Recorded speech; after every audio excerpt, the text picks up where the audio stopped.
শুভ দুপুর বন্ধুরা। আজকে গুরু পূর্ণিমা উপলক্ষে আমার ভাসুর প্রসাদ নিয়ে এসেছে, সেটাই তোমাদের সাথে শেয়ার করব। দাদা নিয়ে এসেছে, দাদা যেখানে কাজ করে ওখানে পুজো হয়েছে, সেই উপলক্ষে প্রসাদ দিয়েছে।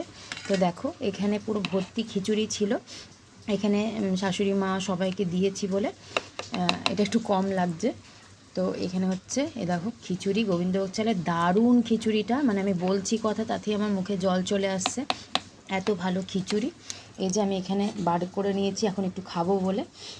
এইখানে আছে পায়েস, সবই দেখছো কম, কারণ মাম্মামকে শাশুড়ি মাকে ভাগ করে দিয়েছি বলে। এখানে আমার বরের আছে এটা পায়েস। এখানে খিচুড়ি দেখালাম, আর তরকারিটা দেখো, জাস্ট তরকারিটা হচ্ছে ভীষণ, দেখো দারুণ করেছে। সব রকম সবজি দিয়ে, বাদাম নারকেল দিয়ে এত সুন্দর করছে, আর এত তেলাক্ত, দেখো দারুণ তরকারি।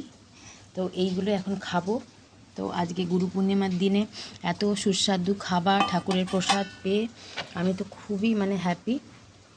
আজকে সকাল থেকেই জানতাম না সেরকম যে গুরু পূর্ণিমা আর নিরামিষ খেতে হয়, তার জন্য নিরামিষ ঘরে রান্না হয়নি। তার জন্য আমি খুবই আমার মন থেকে আমার খুবই খারাপ লাগছে যে গুরু পূর্ণিমার দিন আমার ঘরে আমিষ হচ্ছে, কিন্তু তারপরেও ঠাকুরের আশীর্বাদে আমি এই প্রসাদ পেয়েছি। তার জন্য নিজেকে খুবই ভালো লাগছে। তো ভাবলাম তোমাদের সাথেও শেয়ার করি। তো আজকে তোমাদের বাড়িতে নিশ্চয়ই নিরামিষ হয়েছে জানি, তো কার বাড়িতে কী খেলে আজকে অবশ্যই জানিও। তো চলো টাটা।